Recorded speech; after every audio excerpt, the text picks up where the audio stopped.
Hello, this is Sarah Leach interviewing Joyce Hamilton, who was Joyce Harvey from Mineral Wells, Texas, who is one of the very few people that really know about the urban legend of what happened to the woman who jumped out off the balcony of the Baker Hotel in Mineral Wells, Texas.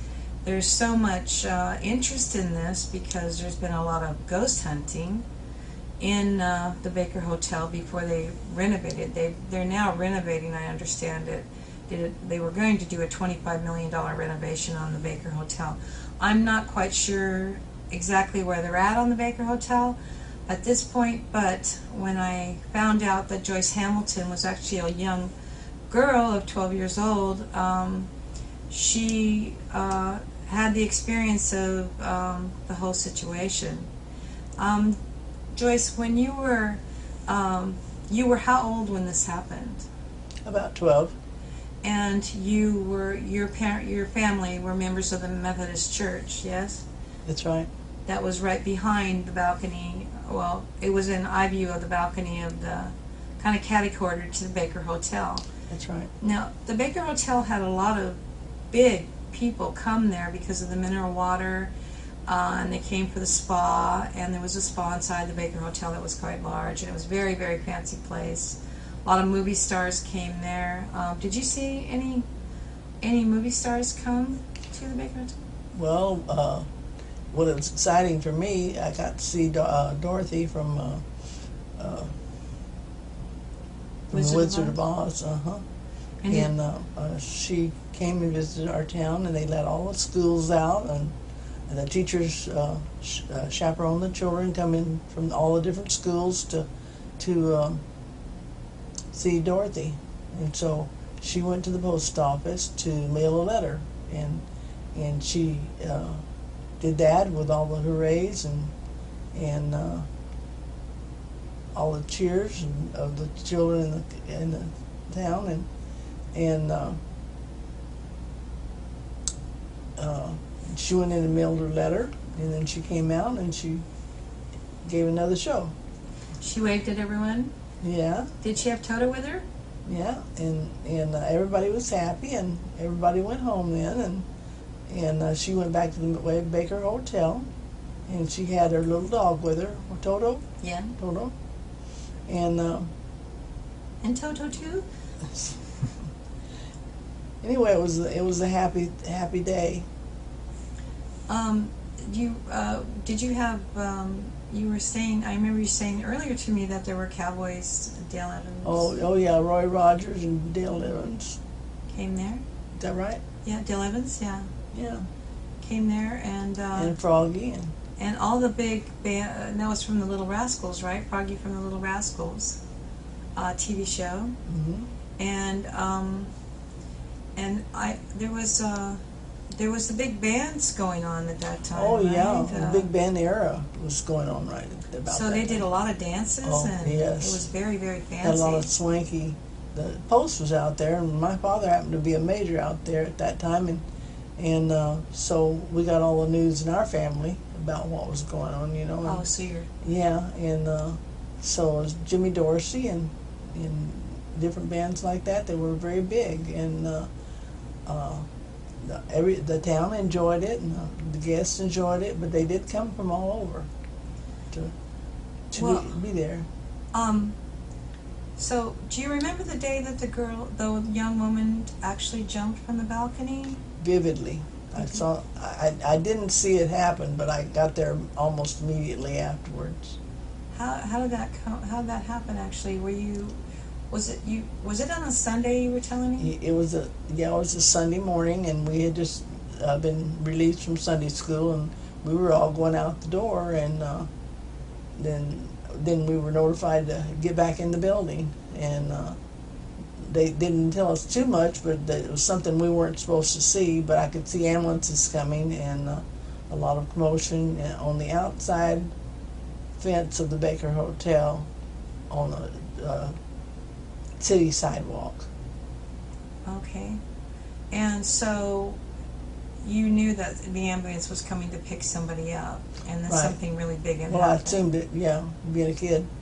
but you also knew, and it was a big newspaper story.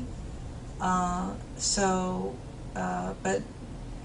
you were 12 years old and you had family that had connections to the Baker Hotel, so you kind of heard what happened there. Is that right? Yes. So what happened? Tell us what happened. Well, an upper employee, not the people that ran the hotel, but the one of the upper echelon. I think that's the right word. Mm-hmm. Was having an affair with this young lady, and she wasn't a juvenile; she was a grown woman, and he decided he didn't want to see her anymore, and he kept putting her off to answer her calls or whatever, and she I think she got very frustrated, Distraught. yeah, and decided to end it all. That's all. So she jumps off the balcony of the Baker Hotel. She did, in fact. And she landed outside of the fence by the pool. That was not by the pool. It was on the other side of the pool, on the outside of that fence. Towards the Methodist Church, right there. Right. Across Right. a very small street of the Methodist Church, or where people come out of church, right there. Yes. And it had been Sunday, so you were coming out of church. So you were actually friends with the heiress of Baker Hotel, because later on she went to your church. Yes. Not the Methodist Church, and she had a husband named Mr. Benavides. She was an heiress she was a daughter of the owners of the Baker Hotel, and they Yes, had a that's string right. of hotels. Yes. Mm-hmm. So what you knew, it wasn't Mr. Benavides who ran the Baker Hotel. Is that right? It was another employee of the Baker Hotel. That's right. But he did run the hotel. That he was working for Mr. Benavides, and Right. and his wife, who was the daughter of the owner of the Baker Hotel. Right. And so you said she was a really, really kind woman, very honest and lovely person, and you knew her very well because you went to church with her. She didn't go to the Methodist church, but she went to another church you were attending in town. So there's an urban legend about the woman that jumped off the Baker Hotel. There's a lot of things on YouTube regarding the whole situation and what happened, and there doesn't seem to be anybody that was an actual witness to what kind of happened and was around at that time. You're the only person that I know of that has been interviewed about this situation. So it's very exciting. There's a lot of ghost hunters out there, and this is a new key piece of information from them. I know there's other incidences, like there's supposedly a story of a boy that was killed and decapitated in the elevator, but you're not aware of that happening. No, I never heard anything about that. I moved away to California for several years after I got married, but the Baker Hotel still stands, as far as I know. Yeah, they're supposed But to. there are a lot of ghost stories going on around it. My grandson and I walked through it and really got a bird's eye view of what it looked like. Yeah, it's actually quite, at the time that happened, it was actually quite trashed inside. Your husband actually sold Mazdas when they first came out in the showroom of the Baker Hotel. He did. And at that time, in the 70s, around 70, 71, he was, that the hotel was still open, where people were going in, and the pool's was open for a long time, where the children in the summertime would go swimming in there. It was a popular place to go, just to go swimming. Yeah, it stayed popular for a long time. So it was very, it must have been sad for you to see the Baker Hotel kind of get dilapidated. Yeah, it was. It was a beautiful place. So they're supposed to be renovating it a while ago, I heard, but I haven't really checked to see what's happening at the Baker Hotel now. But everyone's hoping that it can be restored because it's not falling down, and it's a big brick, beautiful, beautiful hotel on the outside still. Did you hear a lot of adults talking about the story? I talk about When a you were lot, 12, it was the big talk of the town. yes, but later on the talk of the ghost was very A big, well. It was very interesting to come back there and actually talk to people that had heard the sounds and so on and so forth of ghost-like sounds, and it was just kind of hard to believe. yeah. There's definitely this. I have heard that there is a woman that is sometimes seen looking from a window of the Baker Hotel was the woman that jumped. Now that's urban legend. There was just a lot of activity across the street, and someone said something about somebody jumped, and then people with the ambulance came and started. It was obvious to us that they were taking care of somebody over there, so we were trying to be obedient. I was trying to be obedient because I had very strict parents, and so we just kind of made ourselves scarce. But there's things that I did see that were, I don't know if it did catch anybody else's eye or not, but just I don't know. I was kind of a kid that was just wanted to see what was going on, and it was just so much activity with the ambulance and all that I really couldn't See, but I couldn't come up with anything. I was a big detective. you decided that you were coming out, and even though they herded everybody in, you kind of snuck around, did you? And No, I didn't come out. Don't misunderstand me. I didn't come out. but I was interested, and I went back later with my grandson, and he took pictures, and we went through all where the sounds were said to have been coming from. My grandfather worked in the food service there. I don't know exactly what he did, but my grandmother was always there in the afternoons, sitting on the porch, rocking. You know, and it was just a peaceful part of Mineral Wells, and I guess I just really wanted to be involved in it, and how'd you feel hearing somebody jumped off a balcony?